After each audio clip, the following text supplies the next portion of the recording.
जी प्यारे बच्चों, कैसे हैं आप? मैं उम्मीद करता हूं कि आप सब ठीक होंगे। So welcome to GS Academy YouTube channel. Online tuition over 4478902.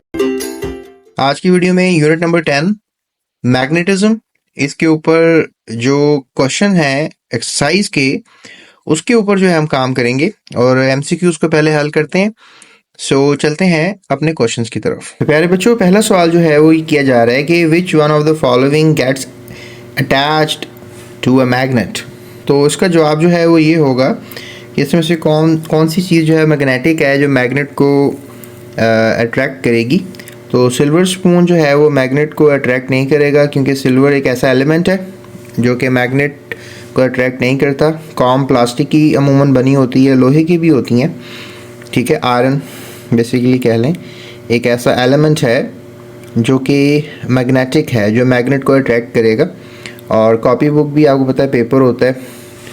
तो इसका सही जवाब कॉमन पिन्स होगा, क्योंकि जो कॉमन पिन्स होती हैं वो ज़्यादातर मैग्नेट को अट्रैक्ट करती हैं, क्योंकि वो लोहे की बनी होती हैं, आयरन की बनी होती हैं। So D option is the right answer.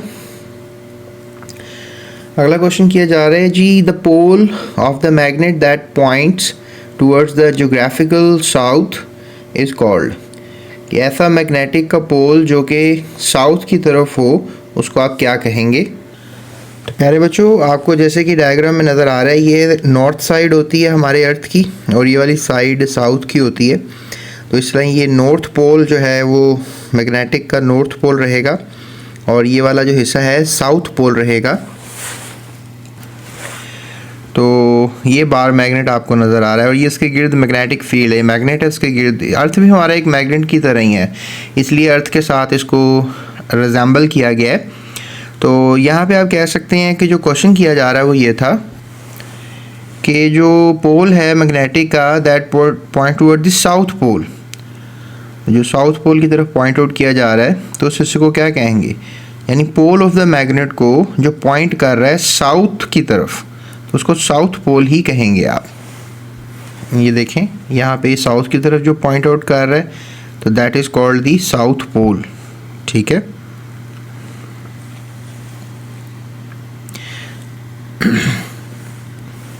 So that makes an idea of South Pole. B option is the right answer. When bar magnet is brought near to the iron dust, जब आप एक bar magnet को iron की dust के पास लाएंगे, most of the dust sticks, तो ज़्यादातर जो डस्ट है वो कहाँ पर चिपकेगी, स्टिक करेगी? प्यारे बच्चों, इसका जवाब होगा नियर द मिडल, क्योंकि मिडल में सबसे ज़्यादा मैग्नेटिक लाइंस होती हैं, तो इसलिए इसका आंसर ए होगा। अ freely suspended bar magnet rest in, अगर आपके पास एक फ्रीली मैग्नेटिक मैग्नेटिक बार है, तो वो रेस्ट जो है वो किस साइड पे करेगा?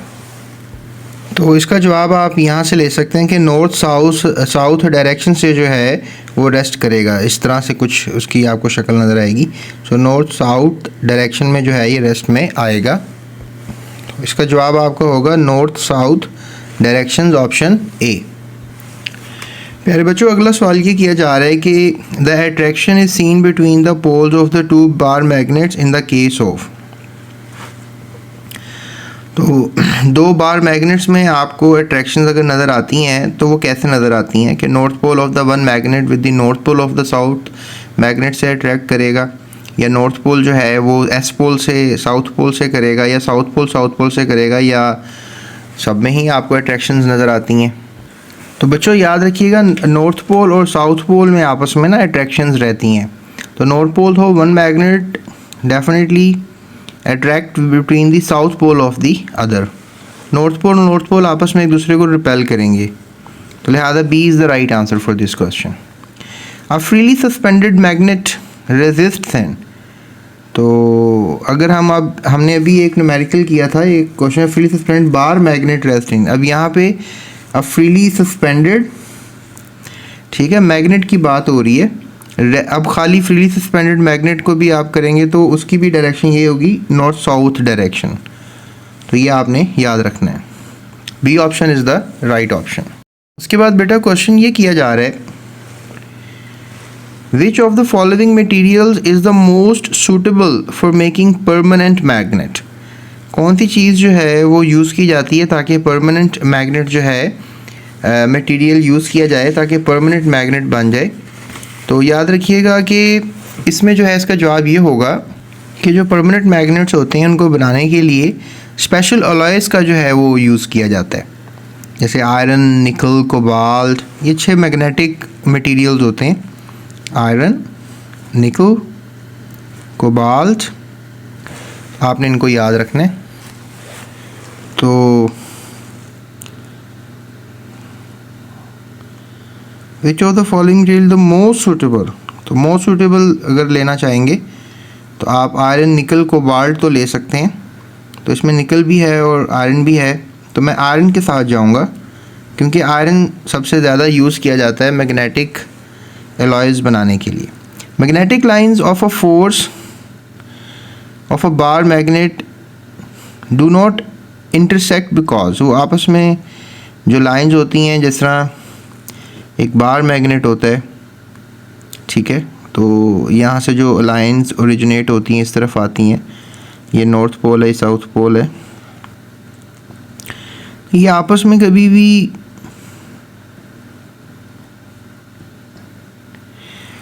वो नहीं करती हैं, आपस में इंटरसेक्ट नहीं करती हैं, दोनों एक दूसरे को क्रॉस नहीं करती हैं।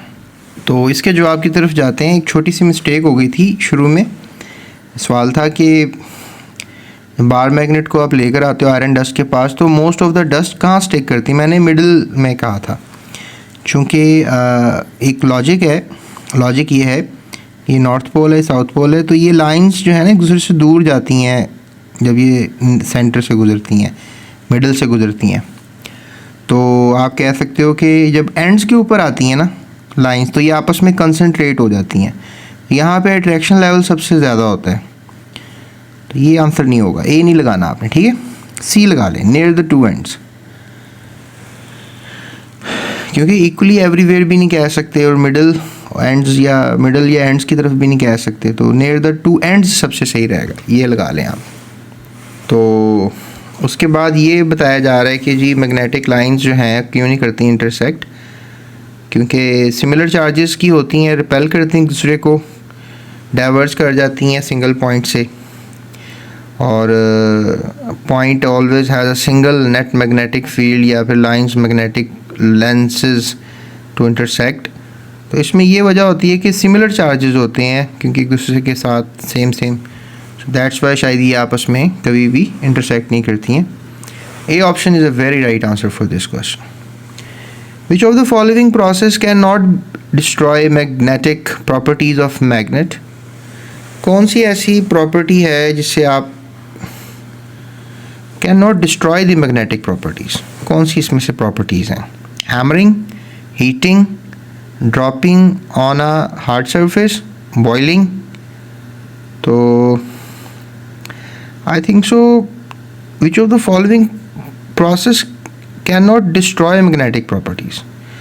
इसमें से कौन सी चीज़ मैग्नेटिक प्रोसेस को डिस्ट्रॉय नहीं कर सकती है?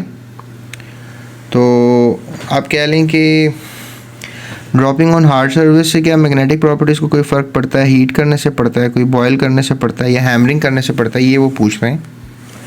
तो हमने यहाँ पे पढ़ा था डीमैग्नेटाइजेशन के टॉपिक में कि जब हीट करते हैं तो उससे मैग्नेटिक प्रॉपर्टीज़ को फ़र्क पड़ जाता है, और जब आप बहुत ज़्यादा हार्ड हैमरिंग करेंगे तब भी मैग्नेटिक प्रॉपर्टीज़ थोड़ी प्रॉब्लम में आ जाती हैं, ठीक है। तो इधर अब वो hit on a hard surface की भी बात कर रहे हैं, ठीक है, dropping on a hard surface. तो हैमरिंग ही आप कह लें, इसका वो लॉजिकल कॉन्सिक्वेंस ले रहे हैं।